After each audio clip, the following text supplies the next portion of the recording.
Welcome to everyone who is tuned in to our webinar today.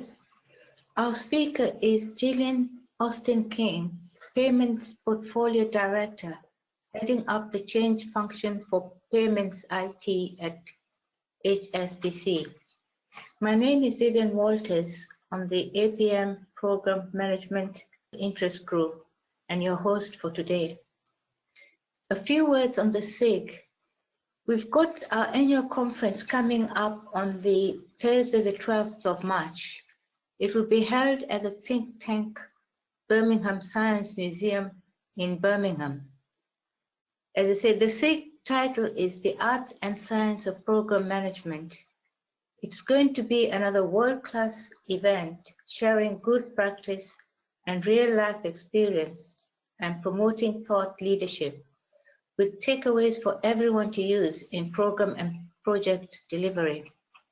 The conference aims to explore the elements and themes required for successful delivery of programs, to illustrate their application within increasingly complex, diverse, and challenging arenas for both program management practitioners and non-practitioners alike. At the conference, sessions throughout the day will focus on a wide range of themes, such as managing the realization of benefits, stakeholder engagement, and collaborative behaviors. I'll hand you over now to the speaker, Gillian Austin-King. Good afternoon, everybody. First of all, I'd like to say thank you for inviting me to speak today. It's certainly quite an honour to be asked to come and share my thoughts on the subject of project management through to portfolio management. A little bit of history about me. I wasn't always in change. I actually started off life as a chartered accountant many years ago, but I've been working in the change arena now for around about 20 years. I started off in financial control, then moved through various roles around project management, process improvement, program management, and even a short stint in change audit, which is actually a really useful exercise in starting to get the grips with the best practices and how to really control some of the more thorny issues around change management. As Vivian mentioned, my current role is Portfolio Director for IT Payments Transformation at HSBC. So what this means is that I have oversight of the IT payments portfolio, so where we're trying to make improvements across our IT payments infrastructure. There's, as you can probably imagine, quite a lot of work that needs doing on an ongoing basis. Some of the key themes that we are looking at the moment around about regulatory change in order to make sure that all of the work that we do around payments meets all the financial regulatory authorities' requirements. And in addition, there's a very large focus on cybersecurity, which is one of the hot topics of the day. As we go through, I'm going to be giving you a few examples, and one of the themes that I wanted to follow through this was around the whole concept of cybersecurity. It's something that people, I think, can relate to quite closely.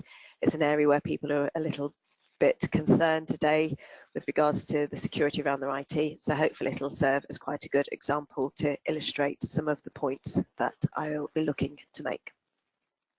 So in terms of the actual subject matter, let's take you to the agenda. One of the areas I'd already started to do a little bit of work and research around was the whole movement through to portfolio management, and this was about the time that I was approached to present this particular session. And one of the reasons it occurred to me was because I spent a lot of years doing straight project management, and one of the things that makes a really good project manager is the attention to detail, it's the rolling the sleeves up, it's getting a really good understanding of what the objectives are of the particular project, what it is you're trying to achieve, and making sure that you really know every single step from start to finish. Now that's a very fine objective to have if you're just looking at one project. By the time you get to the stage where you're managing a whole portfolio, there just aren't enough hours in the day to do that. And this is what this particular session is trying to help address, is how do you move from being a successful project manager to being a successful portfolio manager? What are the things that we should be looking for What are the areas we have to let go a little bit because there just aren't enough hours in the day? And what are the things that become even more important as we go through the journey from project management to program management to portfolio management? And hopefully by the end of this session, there'll be a few things that you can have as takeaways that will be quite useful for you to look at. So in terms of what we're going to look at, I'm not going to start trying to tell anybody how to manage projects. I'm fairly sure that most of the people who are listening have got a very good idea of that already. What I will be doing though is just to try and draw out some of the key characteristics and differences between project management, program management, and portfolio management. We'll have a look at those and look at the key responsibilities of the manager concerned. The next stage will be to look at, as you move up the chain, what are the pitfalls to avoid? What are the things that are likely to catch you out? And I've already alluded to one of them. It's just there not being enough hours in the day to be right down in the detail with everything. And to be honest, that underpins a huge amount of the transition process. But there are a number of areas that are right out there that can catch you out. So we'll have a quick look at those and see what they are. The next step is, okay, we know what the pitfalls are, so how do we make it work? And a lot of this will be actually utilising the existing skill set. So the same qualities and skills that you have to be a successful project manager will actually also be the same skills and qualities you have to be a successful program and portfolio manager. But it's actually being aware that you've got them and you know how to do it. And that's what I'll be going through on that stage. Next, we'll look very, very briefly at some of the tools and support that is out there. There's a lot of information out on the web for that, and I'm sure your own individual organisations will have their own views as to what sort of tools and systems and methodologies should be available. So I won't spend too long on that. And then finally, we'll just have a little bit of a wrap up and a conclusion in advance of me taking any questions that you might have. So, moving on then. Okay, the key characteristics. So one of the things I wanted to bring out right at the beginning is, in order to make the transition from project manager to portfolio management, it is essential to understand what are the key characteristics and differences, as well as how they all link together. So I've used the definitions taken from the Project Management Institute here. They're quite good in terms of giving a fairly short summary of what we think of when we talk about each individual area. So project. I think most of the people who are listening will know what a project is, but just for definition purposes, we've got it's a temporary endeavour undertaken to create a unique product, service, or result. A project is designed to achieve a specific objective and has a defined beginning and end. So if we go back to the key area that I mentioned at the beginning around cybersecurity, one of the things that we were looking to do at HSBC was to increase the security of our key payment systems by introducing something that's called two-factor authentication. A two-factor authentication basically means that when you log on to a particular system, instead of just putting in your username and password, there will be a second set of criteria required. So it might be a passcode, it might be a fingerprint. Basically, it's the same sort of thing as when you make a payment from your internet banking and it asks for a secondary number or password in order to make sure that somebody hasn't just managed to get hold of your username and password and therefore make payments out of your account. Putting two-factor authentication onto a specific system or a group of core systems was very clearly a project. That's what we were looking to do. We had a number of systems. We wanted to put two-factor authentication on top of them. That was the project. So then moving on to the concept of a program, we're talking about it's a group of related projects which would be then managed in a coordinated manner to get the benefits. And these might be benefits that are not available from managing individual projects. So for example, again, if we go back to the aspect of cybersecurity, our individual project was putting the two-factor authentication onto particular systems. The wider program, however, may look at other areas. So it may be doing a risk assessment of some of the systems we've got. It may be doing a risk assessment of individual countries where there's considered to be more chance of a successful cyber attack. It may be looking at a specific area where there have been cyber security fails in the past and putting things in place to address those. What makes it a program rather than the individual projects is where we've got a different number of projects that come together and therefore meet the strategic business objective. So in the case of the cybersecurity, the overall program aimed to make the payments environment at HSBC safer. The individual projects broke that down into those elements to see how we would achieve that. And as it says there on the bullet point, this can often be cross-department or business units. And particularly in the case of us, it was across 54 different countries. So it's quite a large process. Finally, then, we get to the project portfolio aspect. And that's a group of projects being worked on by an organisation, or maybe even a group of programmes. So with regards to the whole of the cybersecurity area, my programme that I was looking at the time focused very much on payments, but cybersecurity across HSBC is a much bigger aspect. So they would be across all different systems, they'd be across consumer use, there'd be lots of different areas, and this is what created the portfolio. So you could have 5 or 6 programs all working towards the strategic goal of making sure that HSBC becomes one of the safest organisations from a cybersecurity perspective. So hopefully that helps bring to life a little bit some of the differences between project, programme and portfolio management. Focusing in a little bit more on the individual characteristics now. The project management, as I said previously, is something that everybody is pretty familiar with and pretty comfortable with.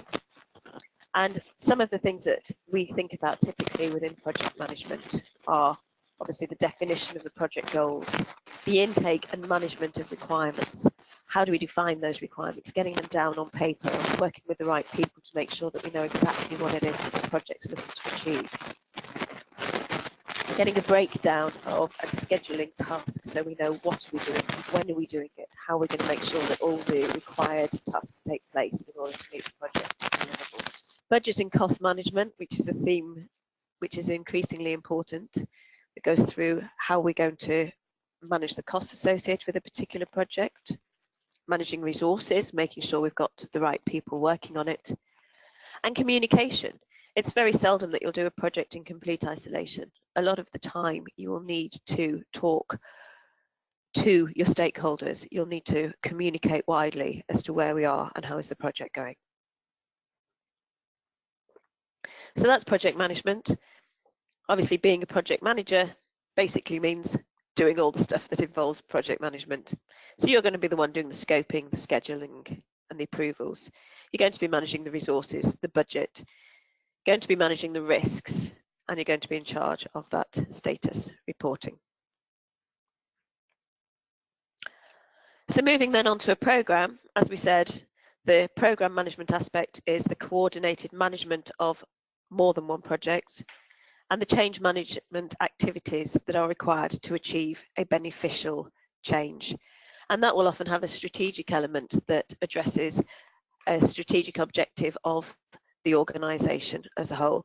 So as I said, with regards to the cybersecurity programme for payments, the objective there was to make sure that the payment systems were safe from a cyber hack and appropriately protected. And one of the interesting quotes I found from a gentleman called Jeff Race, who wrote one of the books that I use as my Bible on this subject. As he said, up close, a mosaic is just another piece of broken glass. And actually that's a great way of looking at it. If you look at a piece of broken glass on its own, it doesn't really tell you much. It's a piece of broken glass, it's in isolation. Put it all together in a mosaic and suddenly you've got a bigger picture. And that's, to me, how the program management should work. If you can step back and look at the program, you should have a bigger picture. This is what we're trying to achieve strategically across the organisation. And the key characteristics of program management will include a much wider scope, and the focus will be on delivery of a capability rather than individual deliverables, rather than individual goals. It's a capability. It's the cybersecurity capability that, for HSBC in this respect, was able to make us realise our business benefits. Typically, programmes will have longer timescales than projects. So you may have a number of projects that obviously can't all run at once due to constraints around finance and resources. So you may find that they last a bit longer. The plans tend to be higher level. And this is where we start to move away from the detail that you find down at the project management level.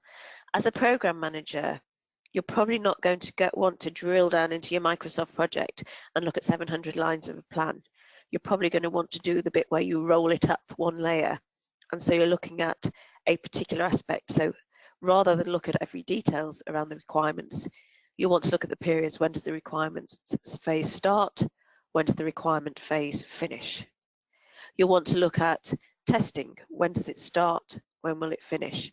You won't be as interested in the individual aspects of writing your test strategy, writing your test approach, having your different phases, your UAT, your regression testing, so on and so forth. You just want to know how long the testing is going to take and how that fits in with the other projects that you have going on at the time. The other key thing that comes out at the program management level, which again you will have looked at project management level, is around areas like interdependencies and conflicts. At a project level, you're very much focused on the resources you need to be able to achieve your project. At a program level, you might have two projects that require the same resources, and the program manager's job is to try and find a way to balance those conflicts and how to manage the interdependencies. And then finally, there's the area around control, monitoring the component projects and ongoing work through governance structures. And governance is something that remains important throughout the journey from project management through to portfolio management. In my experience, no project, program or portfolio will work effectively without the right governance structure around it. And this is one of the areas where at program manager level, rather than having the governance structure dictated to you, which will be typical of a project, you start to have more of an influence as to how this goes together and how you want it to work for your individual program. So again, moving to the roles and responsibilities of the program manager. Now, this one is not quite so clear cut. This will often vary depending on the organisation. So some organisations will emphasise the business aspects of the role, and you tend to find that where you're looking at more competitive advantage type programmes, where you've got some quite wider thinking areas, where you've got some new and interesting stuff that's going on. Other organisations will focus on IT or technology. And in that case, you may be looking at the end-to-end charge of the cross-functional programme. And you can be going right down into the detail there. So it does rather depend, A, on the organisation you're working for, and B, on the type of programme it is that you're being asked to manage. So some of the areas of responsibility that the programme manager will focus on, again, project coordination. So seeing how the two or more projects work together, going through the whole process. When do we start? When do we finish? And one of the key things that I think happens more at a program level than at a project level is actually being in the stage where you know when to stop doing something. I think as a project manager, there's very much a focus to complete your project and make sure you hit your deliverables. Sometimes at a program level, some things will change and you may have to make the call to stop that work. So for example, if you've had a project that is rolling out something using an older piece of equipment, the project itself may not have completed. You may be carrying on doing this, but if a new and interesting technological advance is brought in, it might be time to stop one of the projects that is doing something that's now out of date. And that can be quite difficult at the project manager level because the project manager tends to be quite personally invested in their own individual projects. So at the program manager level, one of the things you have to start doing is taking a step back and looking at the various projects in the context of the wider program. The second aspect of the responsibilities is around transformation. And This is taking project outputs and managing change within business as usual so that outputs deliver outcomes. So again, rather than focusing on the deliverables of a particular project, this is looking at a more transformational approach. It's doing something that will meet one of the strategic objectives of the organisation. As we mentioned earlier, finances remain important all the way through, and particularly at programme level, you'll start to think a lot more about the benefits management side of things. I think at project level, there's quite an element of that. At programme management, it was actually one of the most essential parts of it. How do you define benefits? You need to be able to compare the benefits management across various different projects. You've got to come up with some form of empirical measure so that you can compare them. And it's not always that straightforward. And then finally, one of the key areas that again continues through from your project management is stakeholder management and communications. As you move up from project management to programme management, you're going to find that you're having more interaction with some of the stakeholders at a slightly higher level. And how you communicate your programme as a whole will be an essential part as to whether or not you are considered to be a successful programme manager. So finally then, moving on to portfolio management. Portfolio management is a formal approach to orchestrate, prioritise and analyse the potential value from a set of projects. And the diagram I've included there with the pyramid tries to show how it moves up the chain. So you'll have one project, several projects within the programme delivery, and once you start getting a little bit further towards the portfolio management, then you're hitting a much more strategic level. So whereas a programme may do one or two things that help deliver on the strategy of a particular organisation, at the portfolio level, you're developing that strategy. You're devising entire portfolios to support that strategy, and that should feed right into the overall business strategy of the organisation. This is a lot more of a challenging area. When you start in project management, you're told what it is that you're aiming to achieve. You know what you're trying to deliver. At the portfolio level, you've got to look at an entire range of projects and programs and be able to say, yes, the work that we are doing across this piece is in line with the strategic objective of the organisation. And that can be a two-way thing. Sometimes the strategic objective of an organisation hasn't been terribly well communicated. So the first thing you've got to go and do is to make sure that your understanding of this particular area is actually what the senior stakeholders are looking to deliver. And some of the key things around that mean that you are going back to doing some quite challenging work in terms of identifying what it is you're trying to achieve with these projects, prioritising them one against the other, which contribute to the strategy more. Authorisation. Sometimes, if it's a key strategic element, you're going to need to go through an authorisation process several times. And even when you've started a project, there may be continuous revisiting of it to make sure that you're still in line with the strategic objectives. So the portfolio management, what do we do there?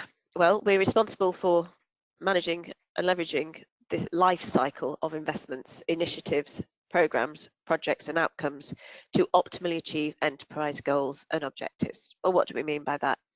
As we said with the portfolio management, what we're trying to do there is to make sure that everything we're doing, everything that fits within our portfolio is contributing to a wider strategy and is going to make a transformational difference to the organisation to help it achieve its goals and objectives.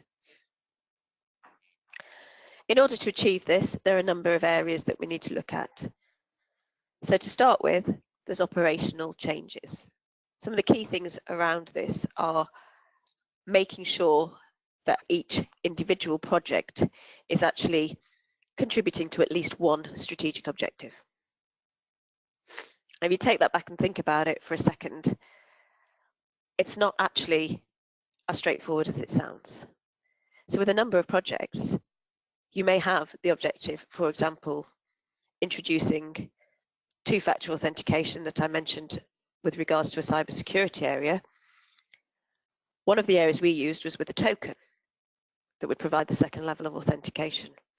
At the beginning of the project, you would definitely say this is contributing to the strategic objective of increasing the security around a particular payment system. But what if later on somebody introduces something higher tech, such as perhaps using a fingerprint approach, does the project that is introducing the token system still continue to contribute towards a strategic objective? The argument is that potentially not if you've got something that's bypassed it. So one of the things that you'll find in the portfolio manager aspect is you have to continually revisit your projects and your programs to make sure that you are actually making an operational change that does contribute to what the organisation as a whole is trying to achieve. The second area is around strategic decisions. And this is getting the balance between the strategic benefits on one hand and the costs, risks and impacts on the business on the other hand. And again, a good example of this can be around how much security you put on a place. If you look at your house, putting a lock on the front door will increase the security of it.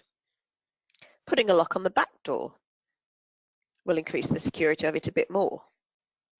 Putting locks on all the windows downstairs will probably make it very, very secure. Putting locks on all the windows upstairs, at that point you start asking yourself the question, is the cost of putting locks across an entire house actually worth it in terms of the additional security it provides? And it's the same around a portfolio. At what point do you locate the balance? Where is the balance that tells you this is where the strategic benefits are roughly at the right level? In economics terms, you'd be talking about the marginal benefit meeting the marginal cost.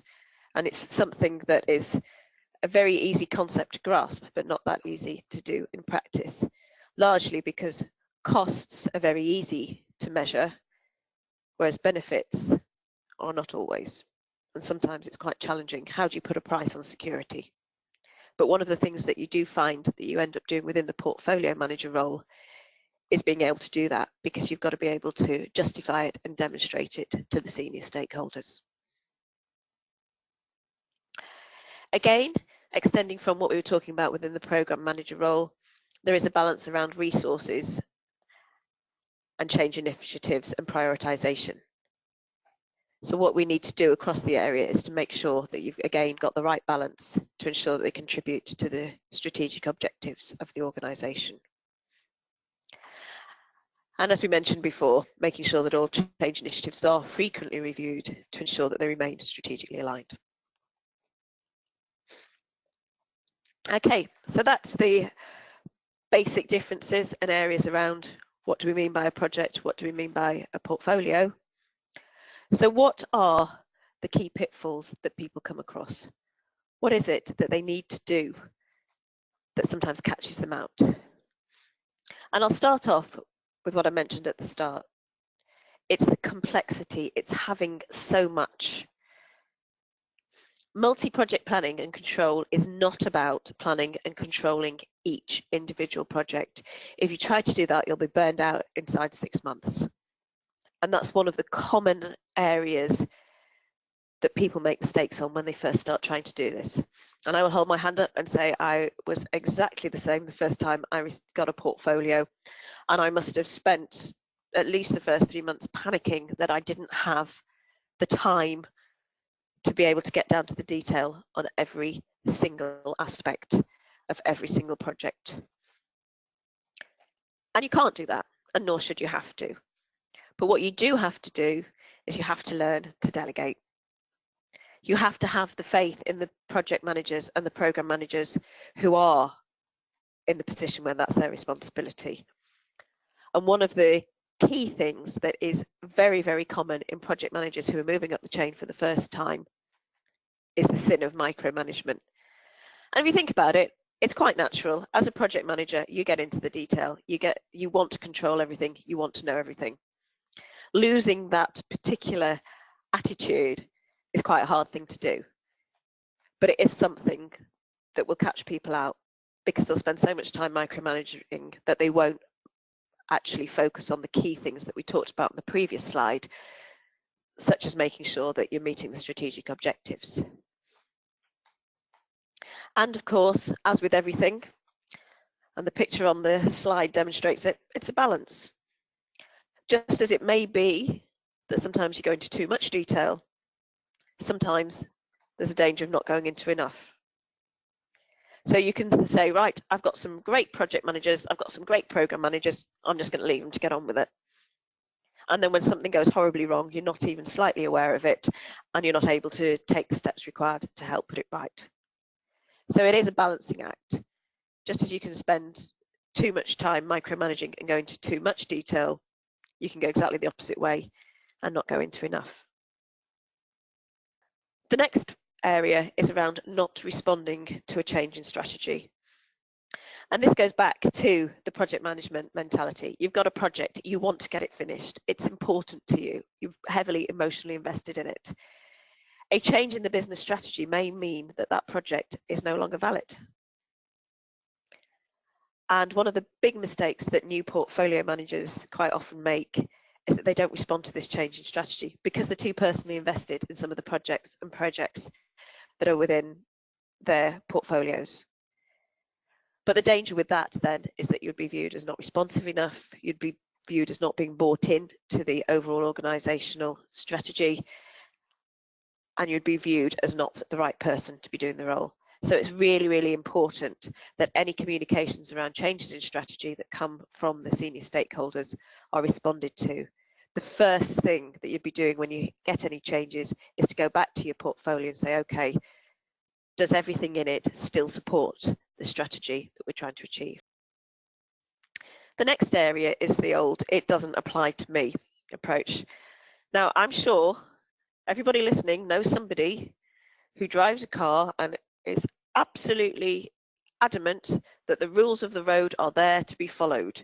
It's important that everybody follows them. But at the same time, they all drive at 40 miles an hour in a 30 limit because they think that actually it doesn't apply to me. I don't need to do that. And I think you get that in most walks of life, and you also get it in portfolio management. So if we look at, for example, the area of not micromanaging, most people would say, absolutely, you can't micromanage as a portfolio manager. You've got far too much else to be getting on with. But then you'll find them doing it. And if you ask them about it, you say, oh yes, but this is different because. And this is an excuse that a lot of us make. We find ourselves doing something that we shouldn't be doing. We manage to try and bend the rules to suit us. And that's something that you will find across the portfolio management area. The next thing is the concept of blue sky thinking. Now, this is something that is quite a challenge because if you follow typical portfolio management rules, we'd say, well, actually, everything we do needs to go towards a particular strategy, and it's very organized and it's very set up, and we do it in a certain way. What it doesn't mandate for is the crazy ideas that seem to come out of nowhere. Ideas like the Virgin concept of being able to have trips to outer space. That is never going to pass any cost-benefit analysis at the beginning. So if somebody comes to you with something that seems a little bit off the wall, the automatic response as a portfolio manager is to say, absolutely not, it doesn't fit within the profile. So when you get areas where there are a little bit crazy programs, a little bit crazy portfolios, you've got to be able to take a step back and say, actually, is this something we should be doing, even though it doesn't meet the overall strategy? And one of the things that we sometimes tend to do is to go too much down the straight and narrow. The next big area, and this is something you come across an awful lot within the financial services industry, is mandatory projects. So we get a lot of changes in regulation. I would say that approximately 70% of the programs within my portfolio at the moment have a strong regulatory element. And equally, as soon as a new regulation comes in, there's often a lot of pressure from the top. Just do it. We've got to do it. Just go out there and change it. And people go, okay, we're going in to change it. They don't plan. They don't gather the requirements properly. They don't make sure that they've got all the ducks in a row because it's just there in the head. It's regulatory. We've just got to go and do it. Well, actually, within the concept of getting it right, it's more important to get those basics in place. It's more important to define your requirements. It's more important to make sure you've got your budgetary control and your resources in place. You can't just go out and try and do it. And I think in that respect, one of the things they're going to do is how you link it back to the overall strategy. So rather than saying, oh, it's regulatory, we've just got to do it, you have to look and say, actually, it does relate to the overall strategy. It relates to the overall strategy because our overall strategy is to stay in business. And if we don't meet the regulatory requirements, well, we won't be allowed to. And at that point, that's how it ties into the strategy, and therefore it should again fit within the standard rules and practices. But there is a lot of pressure a lot of the time just to go and do it without that planning. And it's something which will catch people out. Resource mismanagement, that's a big one. We talked about that all the way through as a project manager, as a program manager, as portfolio manager. One of the things you have to do is manage resources. And one of the things that we as people tend to do possibly least well is manage resources. There's a reason for that. Resources involve people. People are not as predictable as machines. It can be challenging. We can also have the difficulty around trying to get one resource to do too much. Everybody has one or two people who they've worked with in their teams who they know are really good at what they do, and they want to use them for everything, but you can't. And you have to overcome the natural tendency to try and overuse resources. You have to overcome the natural tendency if there's somebody you're not that sure about working with, just sidelining them. It's a really big minefield, and it's one of the areas that can catch people out quite heavily. Another thing that tends to come up more and be a pitfall within portfolio management is conflicts between different departments. So within my role, I look at transformational change across payments IT. But within that area, there are individual departments. So we could break it down by country. There's Europe, there's the Middle East and North Africa, there's the Asia Pacific region.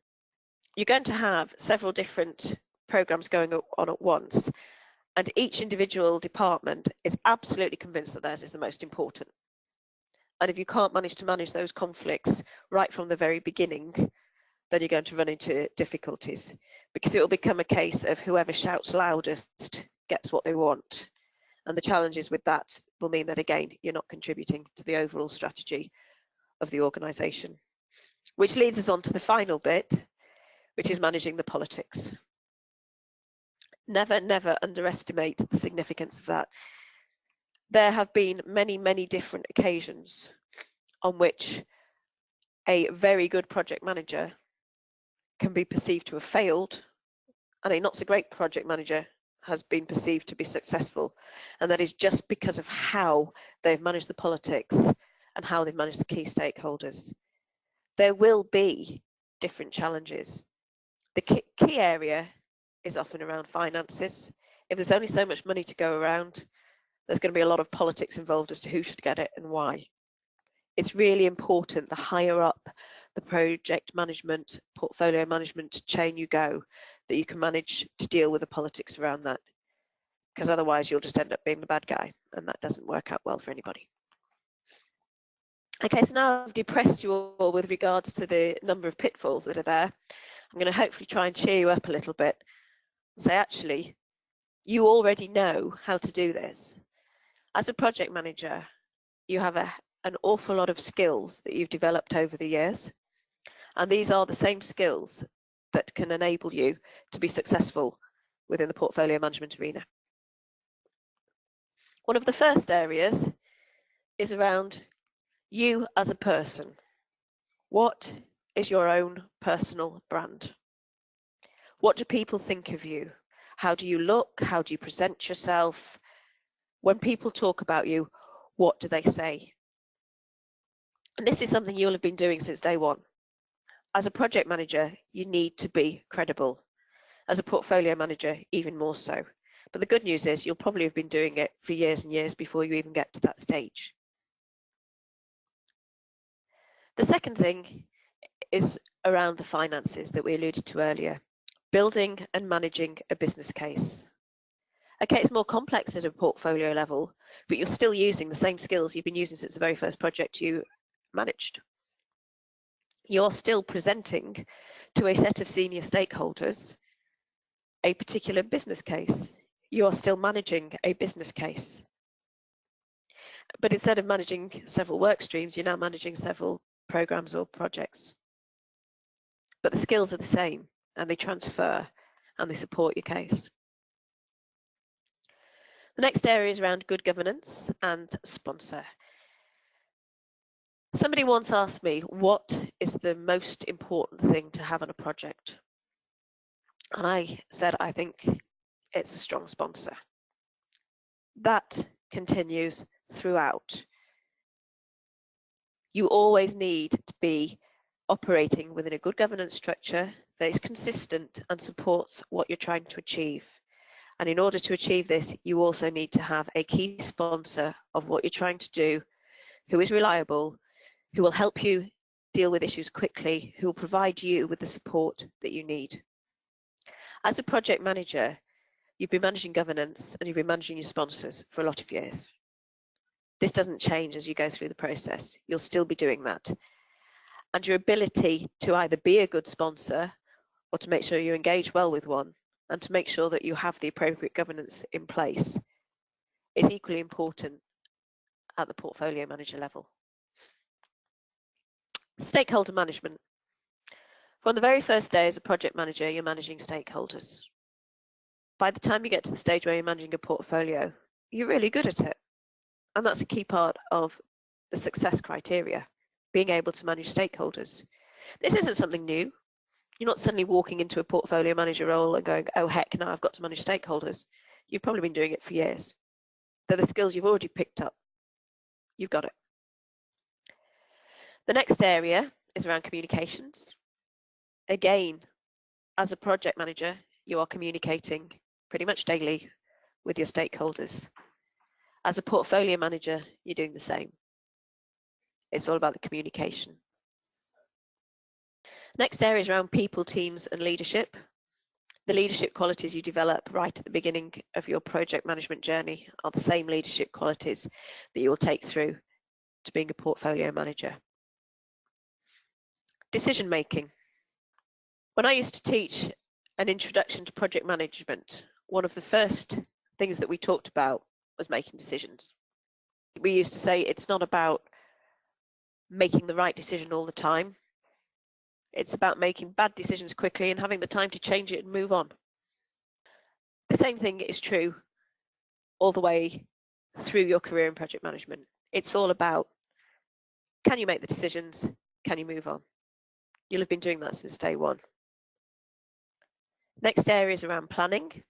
All your planning skills are going to be equally useful as a portfolio manager as they are as a project manager. You can see here that we're developing a bit of a theme. It's basically all the skills that you have been using as a project manager are going to be just as useful in terms of being able to achieve success as you go through your career. So I'm not going to go into massive detail on the rest of them.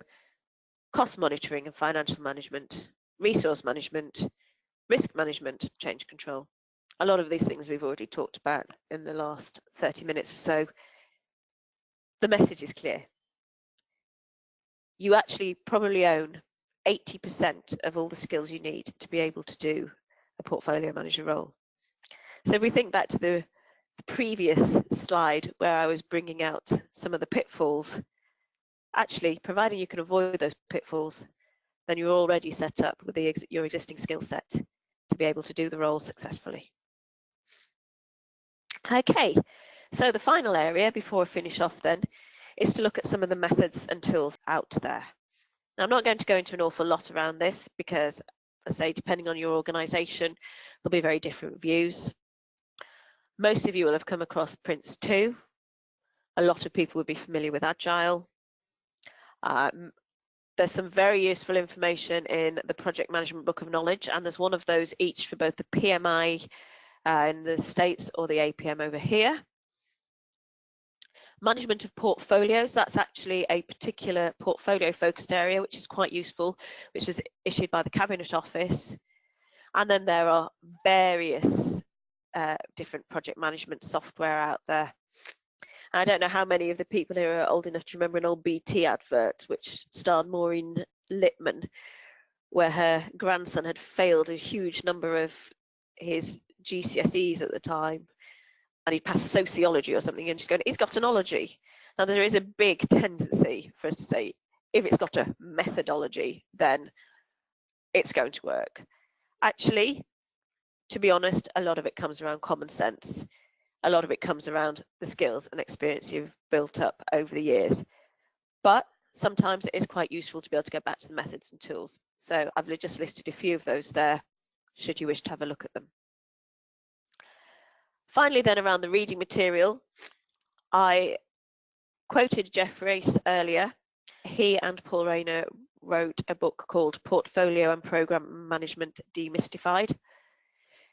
It's quite an easy read. I sort of ploughed through it in a weekend. It's quite a good, concise way of bringing together a lot of the themes that we've addressed, so it's worth a read. If you prefer to do your research online, some of the key areas that I looked at with regards to the characteristics and the big differences between project management, program management and portfolio management, I provided the link there if you're interested. There is a huge amount of stuff out there. If you just type it into Google, a whole load of stuff will come up there, and you may find something that's more suitable for you. So I don't intend to spend too long on it. So in conclusion then, before we move on to questions, the key things that we need to look at across portfolio, program and project management. Project management, say, you all know what you're doing here. You create, plan and monitor your projects. You need to have complete visibility of your project progress in a real-time manager, and you need to complete your projects within time, scope and budget. Moving around the triangle, program management, it's just really an extension. You're managing your program hierarchy under the portfolio. Rather than just create, planning and monitoring projects, you're actually creating, managing and monitoring projects under the portfolio. You're aligning your portfolios within different business units, and you're maintaining your project portfolio within a budget with real-time monitoring. Finally then, the key thing around portfolio management is the focus on strategy. How does the portfolio fit within the overall strategy of the organisation? Is everything that's within there contributing to the strategic objectives?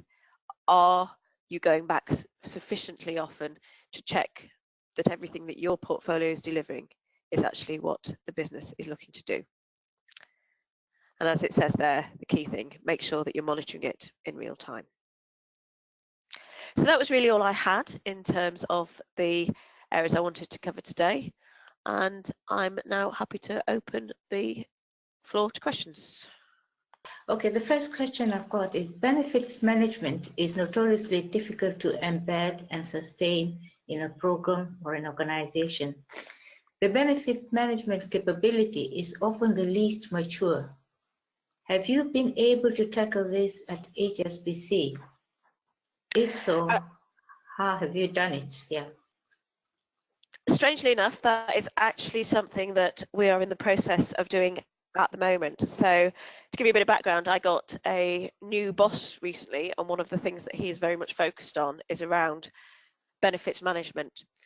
And I think one of the key areas that he's brought in, which really is making a difference, is in terms of linking your deliverables. So a lot of the time, what we will do is we'll be very focused on the deliverables, and we'll have a deliverable that will say, okay, go live on this system by X. What we don't do is link that particular deliverable through to a business benefit. So one of the processes that I'm doing at the moment, right the way across the portfolio, is I've asked for all the deliverables, the level 1 milestones, the key stuff for 2020, and I'm sitting down with each of the project or program managers and saying, okay, what does this mean to the business? I need to go out to my stakeholders and tell them how this particular project is going to benefit their business. How does it work? And it's actually making people think about that and pin a deliverable to a particular realization. The second thing on that is actually making sure that it does happen. Now, one of the things we do at HSBC is we have a gap between making a particular piece of technology live and what we call commercialization, which is actually introducing it and bringing it out into the real world. So whereas a lot of the time people will go live on something and then say, right, we've finished, we actually have a step in afterwards which says, right, have we introduced the commercial element that we wanted to do with it? And I find that really helps. There's one. How do you ensure that the initiatives make a measurable contribution to the strategic objectives? Do you have any examples you can share? Yep, I have an example, and then what I'll do is I'll go back to, sorry, I do keep talking an awful lot about cybersecurity, but something I've been living and breathing quite a lot in recent years. Yes, what we did with cybersecurity was we actually linked it back to a measurable empirical scale. So obviously I realise not all organisations can do this using consultants, but quite a lot of organisations will be able to do something device themselves. So what we did was we had Price Waterhouse look at our overall maturity, as they called it, across cybersecurity. They broke it down into different levels and gave us basically a score where we were on each. So with each project that was then approved for the following year, we as the project managers, as part of the business case, had to demonstrate that actually if we did this, then this would increase the score in terms of our overall security. When you think about it, you can actually extend that to other areas by making sure the business case focuses on a particular strategic objective. You can make sure they do it. So you can look at a particular project and say, right, here's the business benefits. Now it might be that, oh, this particular piece of technology is absolutely fantastic. It's going to do the work of 3 men and it's going to be brilliant. Well, that doesn't actually link to a particular strategic objective. What would do the link into the strategic objective would be to say, okay, one of the objectives of the organisation is to drive down operational costs. Let's link the benefit to this. If we can manage to get to reduce our FTEs by 3 by implementing this, then we're contributing to that particular strategic objective. So in order to do it, you've really got to have in your mind what are the strategic objectives. And if you can't link a particular project to achieving one of those, then chances are you shouldn't be doing it.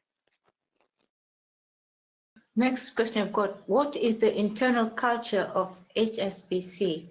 How does this impact on project delivery? Wow, that's a big question. What is the internal culture of HSBC? Quite honestly, it is such an enormous organisation. The culture as a whole does vary from area to area. So I can only really speak to areas that I've worked in. So certainly within the IT area, there is a very, very strong drive for change. I think most banks now realise that whilst they provide banking services, to all intents and purposes, they're actually technology companies. So there's a real drive to make sure that the technology that we're using is fit for purpose, that it contributes to the modern day, that it really makes a difference. So that helps us in terms of the moving forward technology. Equally, and this is true of any financial services company, there is an awful lot of regulatory change. So part of the culture is based very much on, is everything we're doing going to be compliant? Does it help us achieve our regulatory objectives? And then it's just, how, referring I presume to the portfolio management, how is this different being applied in government with more complex stakeholder map to applying in the private sector like HSBC? I would say that quite honestly, it shouldn't be significantly different because methodologies and the same principles apply in terms of what you need to do to make it work. So now I'm not overly familiar with how things work in the wheels of government, but for example, if you were to look at a particular objective on the manifesto of the current government, you would say, okay, that's their strategy. What are the key things that they are looking to achieve as part of their governance over the next 5 or 10 years, or how many years that they put in place. And then you look at each individual initiative, each individual law that's passed, each individual area that's being introduced. Does that contribute to their overall objective? And that's very much the same in terms of how you look at it within the private sector. I think it's just a case of identifying what is it that defines the strategy. What would you say are the key strategic objectives? And then everything should trickle down from that. Is what you're doing going to support that? And if it's not, even if it might seem to be a great thing to do, it might not be actually what the powers that be are looking to achieve. Gillian, I think we're sort of coming to the close of the webinar. So I'd like to say thank you very much for this morning. Thank you. So I just to reiterate a bit on the activities of the program management SIG. The first one is the conference coming up on the Thursday, the 12th of March in Birmingham. There will be a post-webinar blog so that you're invited to sort of continue the discussion. And remember, there's always the blogs sort of produced on a monthly basis by current practitioners. Thank you and goodbye.